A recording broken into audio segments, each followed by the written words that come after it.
في مباراة رائعة ومباراة ممتعة، مباراة قوية جدا. النصر يفوز على الأهلي 4-3، 7 أهداف. مباراة ممتعة جدا جدا. الدوري السعودي من أمتع ما يكون. مباراة كانت فيها الكلمة العليا لنادي النصر صراحة. النصر تفوق على الأهلي في جميع الخطوط وجميع النواحي في المباراة. النصر عنده لعيب كبير، عنده أسطورة في الملعب اسمه كريستيانو رونالدو. لما يبقى موجود ما تخافش على النصر، ما تخافش على النصر جدا. لازم تبقى مآمن ان في لعيب كبير موجود في الملعب هيقدر يقلب المباراة في اي لحظة. في بداية المباراة النصر بيضغط وساديو ماني يلعب كرة لكريستيانو رونالدو، يحط الكرة بشماله بشكل هايل جدا في المرمى عشان يتقدم النصر من بداية المباراة.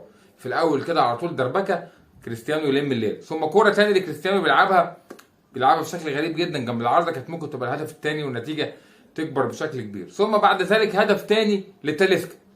تاليسكا كرة بتلعب له بدماغه، يحطها بدماغه بشكل هايل جدا في المرمى عشان خاطر يتقدم النصر بهدفين. اخطاء غريبه جدا صراحه لمندي.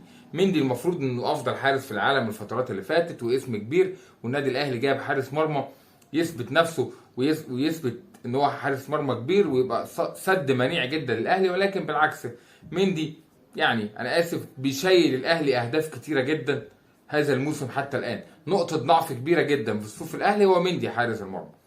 ثم من خطأ من دفاع النصر فرانك سيه بيجيب هدف العودة للأهلي عشان تبقى النتيجة 2-1 ويعود الأهلي ويبدأ المباراة تسخن والأهلي يبدأ يمسك كورة ويبدأ يلعب كورة. ولكن هناك لعيب كبير اسمه تاليسكا أيضا في الملعب بياخد كورة ويلعبها بشماله بشكل هايل جدا جدا عشان يجيب الهدف الثالث لنادي النصر ليستمر تفوق النصر وينتهي الشوط الأول بتقدم النصر 3-1. المباراة بتحلو والشوط الثاني الاهلي بيعترض على الجون الاولاني وسط اعتراضات قويه جدا، والمدير الفني بنوستين بيكلم الحكم ان الكوره الهدف الاول بتاع كريستيانو رونالدو كان خطا من الاول خالص لصالح رياض محرز، ولكن الحكم حسب الكوره جون. ثم في بدايه الشوط الثاني في ظل سيطره النصر تاليسكا بيعمل خطا غريب جدا في ال 18 بتاعته، يتحسب ضربه جزاء للنادي الاهلي يحرزها رياض محرز تبقى نتيجه 3-2 وتقرب النتيجه كمان وكمان.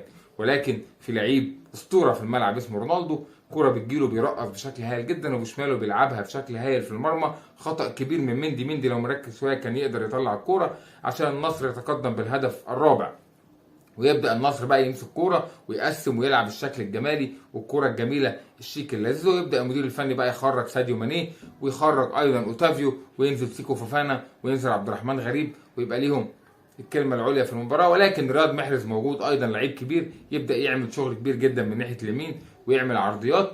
ثم الراجل يعمل تغييرات. فيرمينو مش في مباراه النهارده بشكل كبير جدا، غريب جدا. فيرمينو النهارده ما شفناهوش تماما في المباراه وبينزل البريكان مكانه ويلعب رياض محرز كره بالعرض تروح للبريكان يجيب الهدف الثالث عشان النتيجه تقرب 4-3. ولكن النصر يقفل، النصر يامن ويفوز النصر في النهايه 4-3. مباراه كبيره جدا جدا. زي ما بقول لكم الدوري السعودي ليه متعته ليه رونقه، دوري هايل جدا. 7 اهداف في المباراه، هدفين لكريستيانو وهدفين لتاليسكا للنصر. النصر ماشي بخطى ثابته بشكل كبير جدا، بيعوض الهزيمتين الاولانيين، بيلعب النهارده كلاسيكو قدام النادي الاهلي فريق كبير. فالنصر بيخلص من مطب كبير في الدور الاول امام الاهلي بتفوق وباداء وبلعب وكل حاجه. الاهلي عنده مشاكل دفاعيه كبيره جدا، عنده مشكله كبيره جدا، كارثه في المرمى اسمه مندي. الاهلي في حاجه الى شغل كبير جدا الفترات القادمه. الف مبروك لجماهير النصر وهارد لك لجماهير النادي الاهلي السعودي.